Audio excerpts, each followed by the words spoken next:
Hello, first graders. Welcome to a new social study lesson. Please get your book, Our Community and Beyond, ready, and let's start. We are in lesson 3, where we left, page 70. As you see, our essential question, how does location affect our lives? What do you think? So, for this lesson, you will learn and read about how location affects people's lives, like what kind of clothes they wear, food they eat, what kind of homes do they build, what kind of fun they might have. Also, you will learn about the weather and seasons. So, how does location affect our lives? For example, let's say if you living on a mountain or on a beach or very cold weather like North Pole. So what do you think the weather will look like? What kind of clothes you will wear? What kind of fun you might do in this place? Also, what kind of food you will eat? So let's read this part and watch our video. Around the world, people live in different places or locations on Earth. Some people live near water. Other people live near mountains or deserts. The land and the water around us is called the physical environment. Look at the pictures. Location affects people's needs such as homes, clothes, food, and transportation. Transportation is the way where people move from place to place. Location also affects what do we do for recreation or fun. So, read one more time and try to understand the meaning of the words. So, word hunt, find and circle these words. People live in different places or locations on Earth. So locations mean places. So this is another word for location. You can say locations or places. Some people live near water. Other people live near mountains or deserts. The land and water around us is called physical environment. So physical environment, it's where the lands or water around you, like where you live. I live in a pond, nearby a lake, or I'm sorry, not pond. I live nearby a lake or the ocean or beach. I live nearby a mountain. Or look at the pictures. Locations affects people's needs such as homes, clothes, food, and transportation. And now we know transportation is the way people move from place to place. Location also affects what we do for recreation or fun. And this is the picture that we need to look at, page 71. Look at this. So people in North America and United States, if they live in like cold place like Alaska, this is the kind of transportation they use. Of course, the weather is cold and snow. They wear heavy clothes. If you look at Asia, this is what people do, like farming in this part. Over here is South America, and you see the transportation.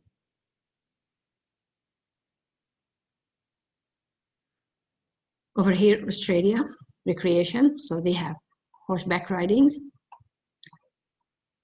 In Africa, where people look at their houses. So as you see, different continents, they have different houses, different transportation, different food, different activities, different way to have fun, and also different clothes. Let's go back to page 70. Do you live near the ocean or a lake? Are you surrounded by land? Write about your physical environment on this line. So you say I live in, and just say the area where you live.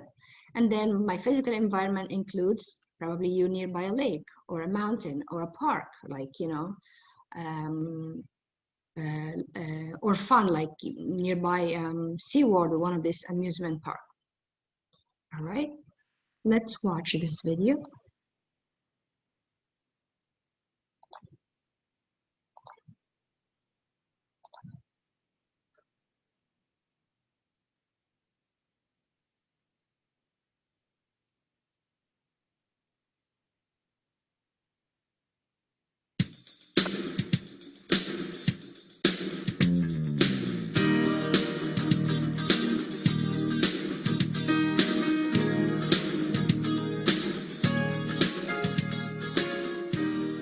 There are many places on Earth. Some places are high. Some places are low. Some places are cold. Some places are warm. Some places are dry. Some places are surrounded by water. Mountains, valleys, deserts, oceans, rivers, islands. These are all places on Earth. Geography is the study of all of these different places. There are also different communities on Earth. A community is a group of people living together in one place. Cities, towns, villages, and farms are all kinds of communities. Geography is very important to all communities. Geography affects the way the people in the community live. Geography affects the kind of work the people do, what clothes they wear, even the way they play and have fun.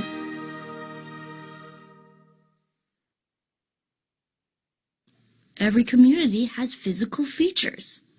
Physical features are the different shapes of land and water. They are part of a community's geography. A community's physical features can include a river. A river is a long flowing body of water. This community is built near a lake. A lake is a body of water with land all around it.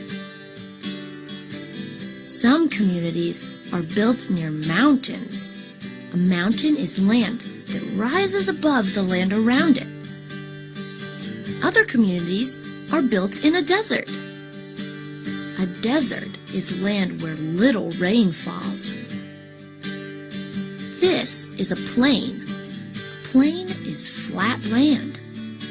The plain is a major physical feature of this community. A physical feature of this community is the ocean. Oceans are the largest body of water on Earth. Land that borders an ocean is called a coast. We can show where certain physical features are located by using a map. A map is a flat drawing that shows what the Earth, or parts of the Earth, look like from above. Maps use symbols and colors to represent the different physical features. The color orange is used to show where the desert is. This symbol is used for mountains. The color blue shows where the oceans, lakes, and rivers are. Let's take a look at different communities with different physical features and see how the people there live, work, and play. We'll start by visiting a community in California. It is on the coast of the Pacific Ocean. Ships sail to the coast of California from other places. And ships sail from California to other places too. The ships carry things that people want to buy. It's some people's job to load and unload the ships. It's some people's job to take the things and bring them to other places. Some people who live on the coast are fishermen. They catch the fish that are sold in fish markets. Some people's job is to sell fish too. If you live on the coast, geography has a lot to do with what you do for fun too. You may go to the beach. People swim in the ocean and go sailing and surfing too. This is the city of San Francisco, California. There are many hills in San Francisco. The hills are a major physical feature that affect how the people there live and work.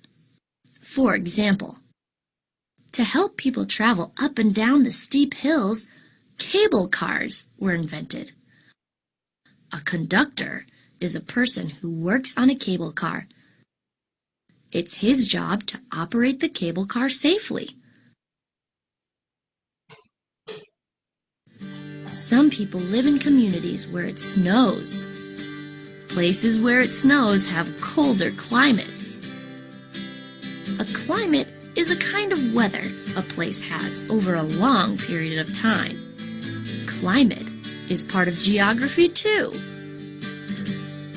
People in cold climates live in different ways than people who live in warm climates. For example, their clothing is different. To stay warm, people have to wear sweaters and coats. People in cold climates can play in the snow. Skiing and sledding are fun things to do in the snow. Deserts are dry, hot places. There are many desert communities. There isn't a lot of water, so the people who live in desert communities must save as much as they can. Since the weather is so hot, it is sometimes hard to work outside. But the people get to do outdoor activities in warm weather all year long. A valley is a low place in between two mountains. People in a valley community may live by a river where there is fertile soil. Because of the fertile soil, many people may work as farmers. Water and fertile soil are natural resources. Natural resources are things in nature that are useful to people. To raise animals and grow crops, farmers need lots of water and fertile soil. In the Napa Valley in California, the soil and climate are perfect for growing grapes for wine. There are many farming communities on the plains as well. A plain is a large area of grassy flatlands. In the middle of our country, there is a large area called the Great Plains. The Great Plains have a climate with warm summers and lots of rain. It's perfect for growing corn. With cold winters and warm summers, the climate is good for growing wheat and other grains. People who live on farms on the plains are in rural areas. Homes and communities are far apart and surrounded by large tracts of land. Neighbors may be miles away. Some people live in mountain communities surrounded by large forests. People in these communities may work in the lumbering industry. Their job is to cut down trees and prepare the logs for sale. People use wood to build homes, to make furniture and other needs. Wood is an important natural resource. It is also a renewable resource.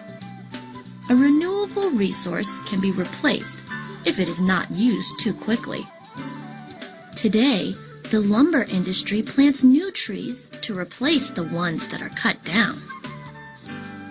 People who live in mountain communities go hiking, camping, and fishing for fun.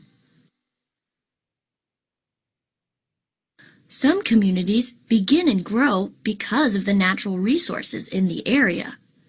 For example, in 1849, gold was discovered in California. Gold is a natural resource. Many people from all over the world traveled to California to look for gold. Some of those communities still exist today. Another important natural resource is oil. Oil is found under the ground. Many people work in the oil industry. Oil is a non-renewable resource. It's a resource that cannot be replaced. Now let's visit an island community. Did you know that part of New York City is on an island? The island is called Manhattan. An island is a body of land with water all around it. The geography of Manhattan has shaped how people live, work, and play in New York City. New York has natural harbors. A harbor is a protected area of water where ships can safely stay near land. It has always been an important port. A port is a place where ships can drop off and pick up people and things to be traded. New York is located on the coast of the Atlantic Ocean.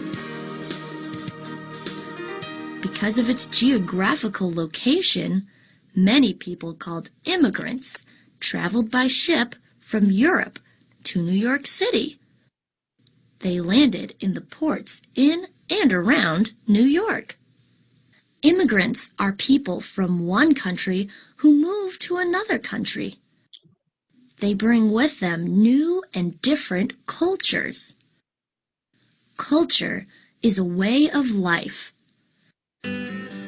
Today, New York is an urban area with many people and many cultures. Urban areas have a large population.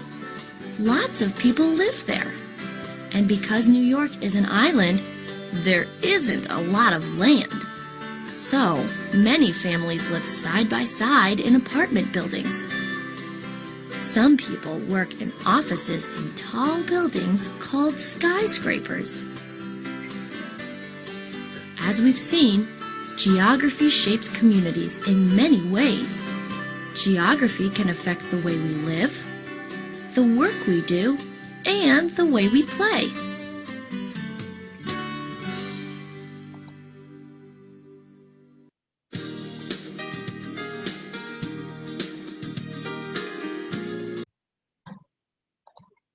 Very good. So back to page 70.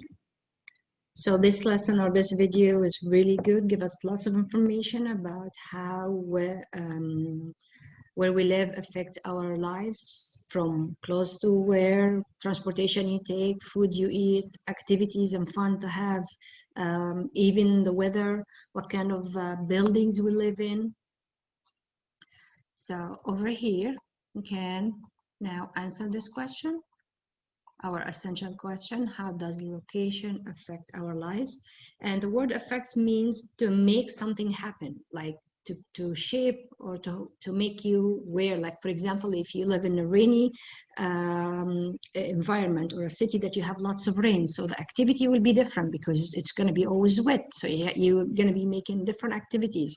The clothes you wear will be different clothes because it's always wet, so you need to have special clothes like waterproof rain boots and all that. Or if you are living on a beach, so you'll be doing lots of water activities or outdoor activities because the weather is nice next to the beach, or you'll be do more fishing. If you're living in a hot weather, so your clothes will be different, the food you eat will be also different. So that's when we say the word affect means make things happen, or how does how things that help you or to make things happen where you're staying or where you're living or what you eat affect, or what kind of transportation you use. All right.